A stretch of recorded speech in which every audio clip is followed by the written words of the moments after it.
Good morning, 10th class Hindi medium students, most welcome in this video. देखिए बेटा, पिछली video में आप बात कर रहे थे सीएनजी और एलपीजी। सीएनजी कैसे बनती है? सीएनजी पेट्रोलियम गैस है कि जब पेट्रोलियम का खनन किया जाता है तो पृथ्वी की जो गहराई में ऊपरी परत है उसमें प्राकृतिक गैस पाई जाती है। इस प्राकृतिक गैस को उच्च ताप पर संपीड़ित किया जाता है, इससे नाम है संपीड़ित प्राकृतिक गैस। इसी तरह एलपीजी लिक्विडिफाइड पेट्रोलियम गैस, जब पेट्रोलियम पदार्थों का खनन किया जाता है तो द्रवित रूप में जो पेट्रोलियम गैस है उसको उच्च ताप पर संपीड़ित करके द्रव में बदला जाता है और उसे कहते हैं द्रवित पेट्रोलियम गैस। दोनों के बारे में बता चुका कि सीएनजी एलपीजी से अच्छी क्यों है, उसके बारे में हमने बात की और हमने उपयोग भी पढ़े। तो मैं समझता हूं एक बार आपको सब दिमाग में याद आ गया होगा। आज के वीडियो में एक नया टॉपिक लेकर आपके सामने, और वो टॉपिक है बहुलक, पॉलीमर। देखिएगा, आज का वीडियो हम पढ़ेंगे बहुलक। इसको इंग्लिश में कहते हैं पॉलीमर। बहुलक मीन्स पॉलीमर। अब क्या होते हैं बहुलक? देखिएगा, जब छोटे छोटे अणु मिलकर बड़े अणु का निर्माण करते हैं, यानी कम अणुभार वाले छोटे छोटे अणु मिलकर बड़े यौगिक का निर्माण करते हैं, तो उसे बहुलक है। या छोटे छोटे बहुत सारे एकलक मिल जाए, बहुत सारे छोटे छोटे एकलक मिलकर के भी बहुलक का निर्माण करते हैं। तो सबसे पहले बेटा परिभाषा लिखिए। परिभाषा आप ऐड करें फटाफट, लिखिए जब छोटे छोटे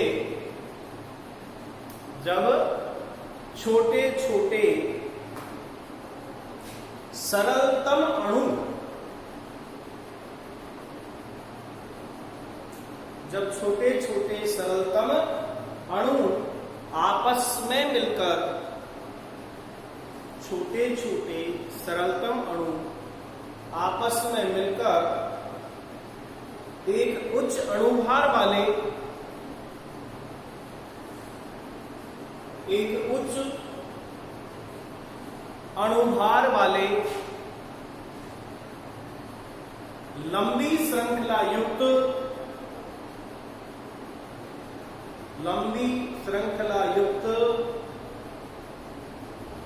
बड़े अणु का निर्माण करते हैं। बड़े अणु का निर्माण करते हैं, उसे बहुलक कहते हैं। उसे बहुलक कहते हैं। देखिए, अब बहुलक को हम दो भागों में बांट कर इसका अध्ययन करेंगे। एक तो बहुलक होता है प्राकृतिक,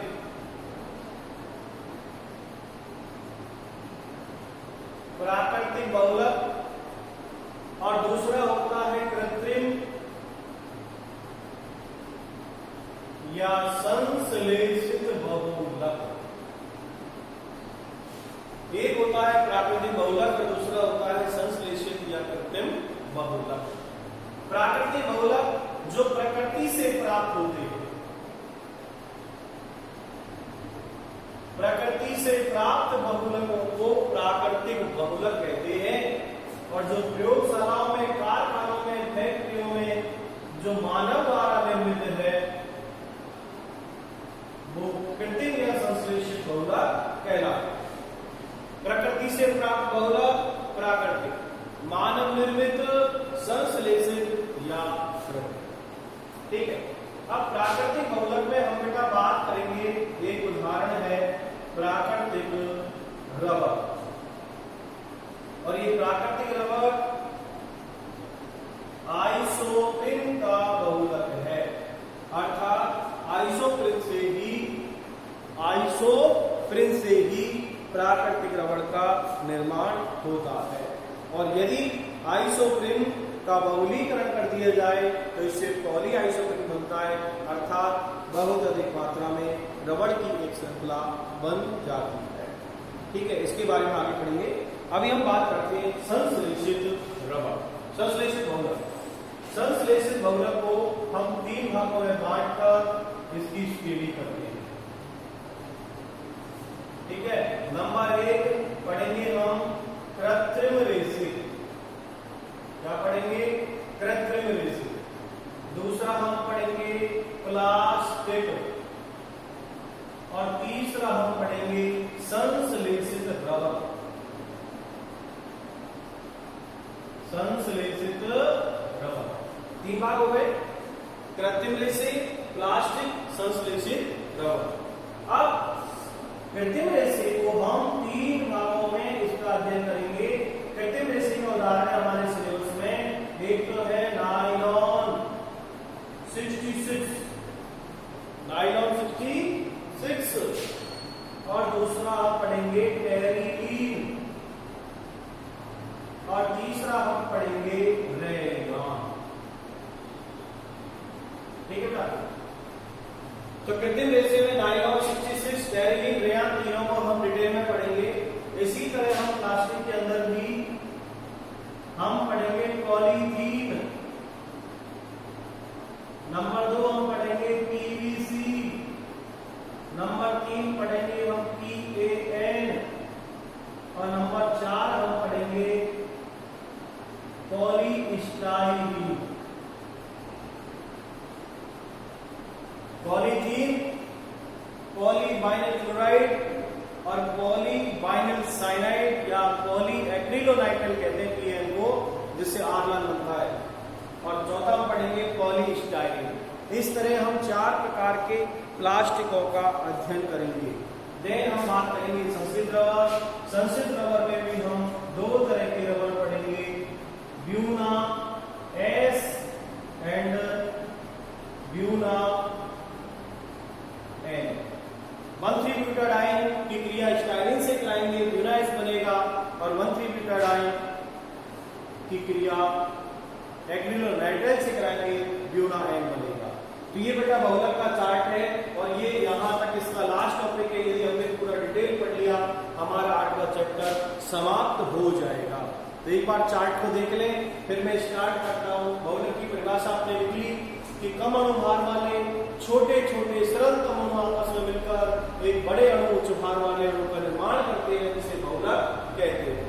ठीक है, चार्ट को आप देख लो, एक बार बना लो, फिर मैं बात करूंगा प्राकृतिक बहुलक।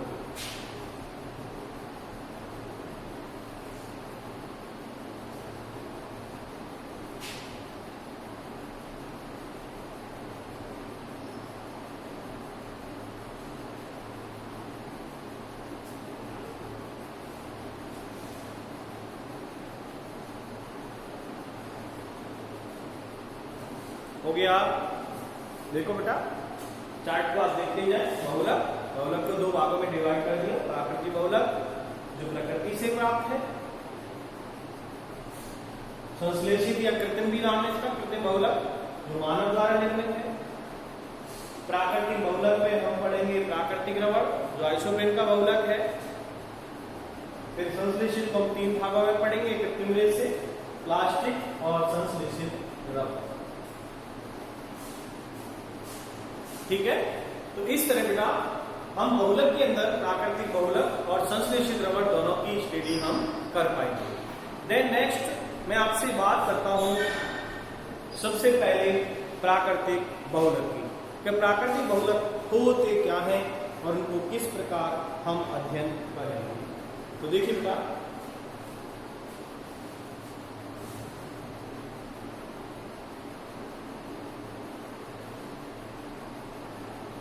नेक्स्ट हम अध्ययन करते हैं प्राकृतिक बहुलक। और प्राकृतिक बहुलक में हम हेडिंग डालेंगे प्राकृतिक रबड़। प्राकृतिक रबड़ ये प्रकृति से प्राप्त होता है। आइसोप्रीन, आइसोप्रीन एक प्राकृतिक बहुलक है। तो ये परिभाषा तो आपने लिख ली होगी प्राकृतिक बहुलक की, कि प्रकृति से प्राप्त बहुलकों को प्राकृतिक बहुलक कहते हैं। प्रकृति से प्राप्त बहुलक को प्राकृतिक बहुलक कहते हैं। और उसमें आप डाल दीजिए ना उदाहरण प्राकृतिक रबर। इसमें हम टॉपिक लेंगे प्राकृतिक रबर।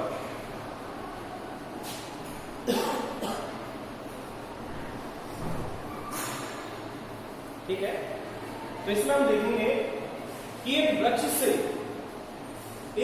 से रबर छील या लैटेक्स प्राप्त होता है। एक वृक्ष, तो वृक्ष क्या है? प्राकृतिक है। एक वृक्ष से या पेड़ से दूध जैसा पदार्थ प्राप्त होगा जिसे कहते हैं लैटेक्स या रबर छील। क्या कहेंगे? लैटेक्स या रबर छील। तो ये जो पेड़ों से प्राप्त हुआ है लेटेक्स या रबर छील, इसे ही हम प्राकृतिक रबर कहते हैं और यह है आइसोप्रीन का बहुलक है। ठीक है, और इसकी भी हम संरचना बना के आपको दिखाएंगे उदाहरण के द्वारा। तो देखिए बेटा, तो इसमें लिखो आप पहले एक लाइन, एक वृक्ष से द्रव के रूप में, वृक्ष से द्रव के रूप में एक दूध जैसा पदार्थ प्राप्त होता है जिसे रबर छील या लैटेक्स कहते हैं। जिसे रबर छील या लैटेक्स कहते हैं। आगे लिखोगे आप प्राकृतिक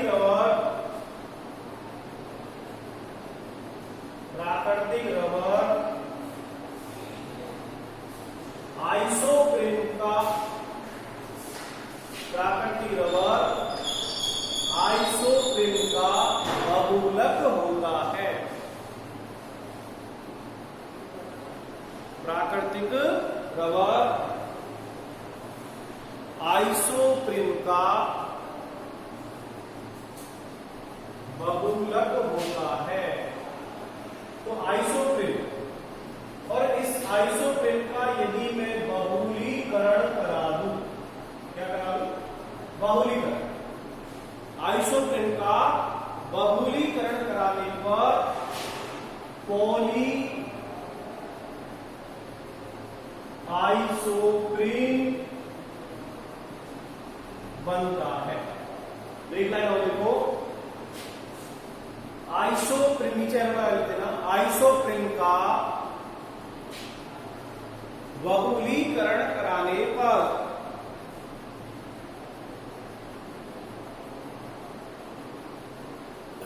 आइसोप्रीन का बहुलीकरण कराने पर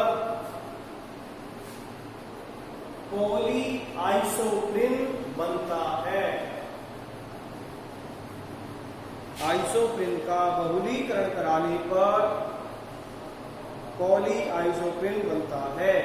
पॉली आइसोप्रीन ही प्राकृतिक रबर है। पॉली आइसोप्रीन ही प्राकृतिक रबर है। देखिए बेटा, आइसोप्रीन का फॉर्मूला ये होता है जिसमें पहले कार्बन और तीसरे कार्बन दोनों पर डबल बॉन्ड लगा हुआ है और एक इसमें मैथिल समूह जुड़ा होता है CH3। हाइड्रोजन यहां लगेगी 2, यहां लगेगी नहीं क्योंकि कंप्लीट हो रहे बॉन्ड, यहां 1 और यहां 2। ये सूत्र है आइसोप्रीन का, CH2 CH3 double bond CH2 और ये लग गया मैथिल। ये आइसोप्रीन का सूत्र है। अब इसको पॉली आइसोप्रीन बनाना है तो हमें दोनों तरफ से ही डबल बॉन्ड लगाना है, इसका बहुलीकरण करना है। तो यहां लिखेंगे हम बहुलीकरण या पॉलीमराइजेशन। बहुलीकरण, इसका बहुलीकरण कराने के लिए देखो कार्बन की बॉन्डिंग देखिएगा, कार्बन 4 1 2 3 और 4। यहां हम डबल बॉन्ड लगाते हैं और इसके दोनों तरफ हमें सिरे छोड़ने, क्योंकि पॉली करने के लिए यहां मैं मैथिल समूह जोड़ देता हूं। देखिए अब आपको बॉन्डिंग करनी है यहां आप ले CH2, ठीक, यहां आपको लेना पड़ेगा CH, क्योंकि बॉन्ड देख लीजिएगा, एक बॉन्ड इधर लगाना पड़ेगा क्योंकि पॉली कर रहे हैं।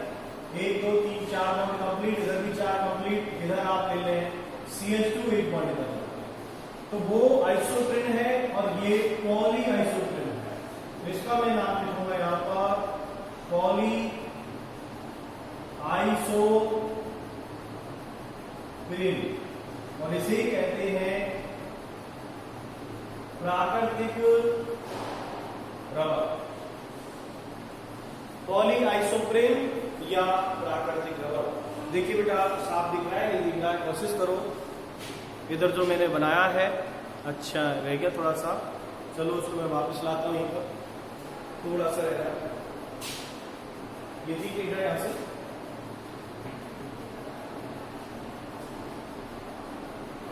CH2 और N अब दिख रहा होगा, देखो। तो आइसोप्रेन का बहुलीकरण कराने पर पॉली आइसोप्रेन का निर्माण होता है। तो पोस्टर लगा के बेटा N है, अभी भी थोड़ा सा नहीं दिखा,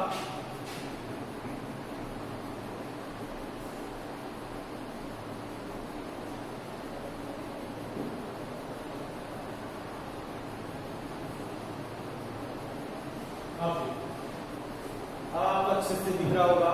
इधर भी आपको बॉन्ड खाली छोड़ना है, इधर भी बॉन्ड खाली छोड़ना है, क्योंकि कार्बन की लंबी श्रृंखला बनाने के लिए हमें दोनों तरफ आपको बॉन्ड लगा के छोड़ना है, ताकि हम और जो सब्स्टिट्यूट है उनको जोड़ करके हम इसका बॉन्ड पूरा कर सकें। ठीक है बेटा, तो हम बात कर रहे थे प्राकृतिक रबर, और प्राकृतिक रबर के अंदर आपने पढ़ा कि जो पेड़ों से प्राप्त होता है दूध या लेटेक्स जैसा जो पदार्थ है, उसके द्वारा प्राकृतिक रबर का निर्माण होता है। ठीक है, इसमें और आप ऐड करें, नीचे लगा के लेटेक्स में जरूर लगाते हैं, लिखिए उसमें लेटेक्स में एसिटिक अम्ल मिलाकर, लेटेक्स में एसिटिक अम्ल मिलाकर उसे ठोस में बदला जाता है। एसिटिक अम्ल मिलाकर लेटेक्स, और लेटेक्स में आपने मिला दिया एसिटिक अम्ल,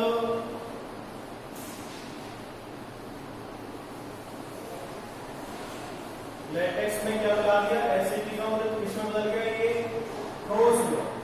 लेटेक्स में एसिटिक अम्ल मिलाकर इसे ठोस में बदला जाता है। इस प्रकार प्राप्त रबड़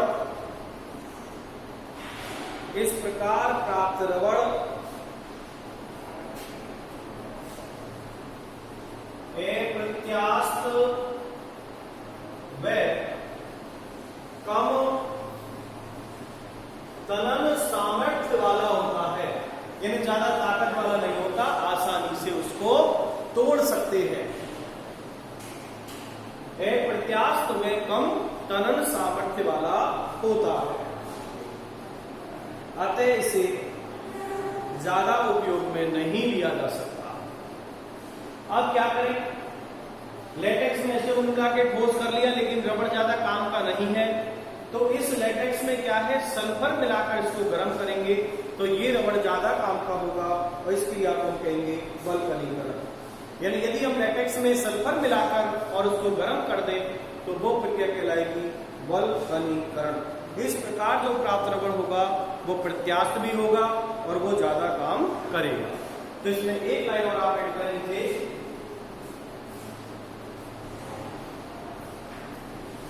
देखिए बेटा,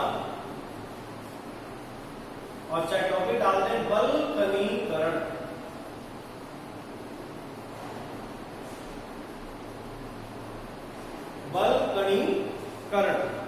वल्कनीकरण में क्या होता है कि जो लेटेक्स है, लेटेक्स या रबड़ छीट, उस रबड़ छीट में हम मिलाएंगे सल्फर, और सल्फर मिलाकर उसको गर्म करना है, जिससे ठोस पदार्थ बन जाएगा, और ये जो ठोस पदार्थ होगा ये अधिक सामर्थ्य वाला होगा, इसकी तरंग सामर्थ्य अधिक होगी। तो देखिएगा वल्कनाइजेशन में, तो इसमें लिखो एक लाइन,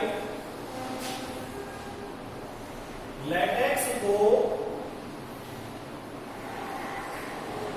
सल्फर के साथ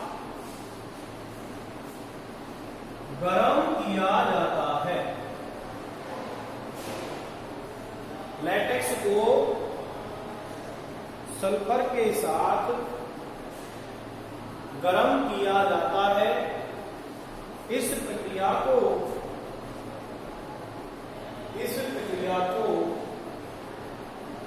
वल्कनीकरण कहते हैं।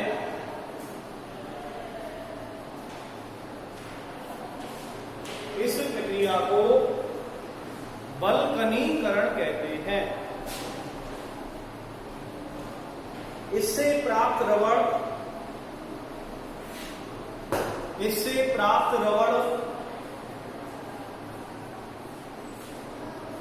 अधिक प्रत्यास्थ व कम घिसने वाला होता है। इससे प्राप्त रबड़ अधिक प्रत्यास्थ, अधिक सामर्थ्य व कम घिसने वाला होता है।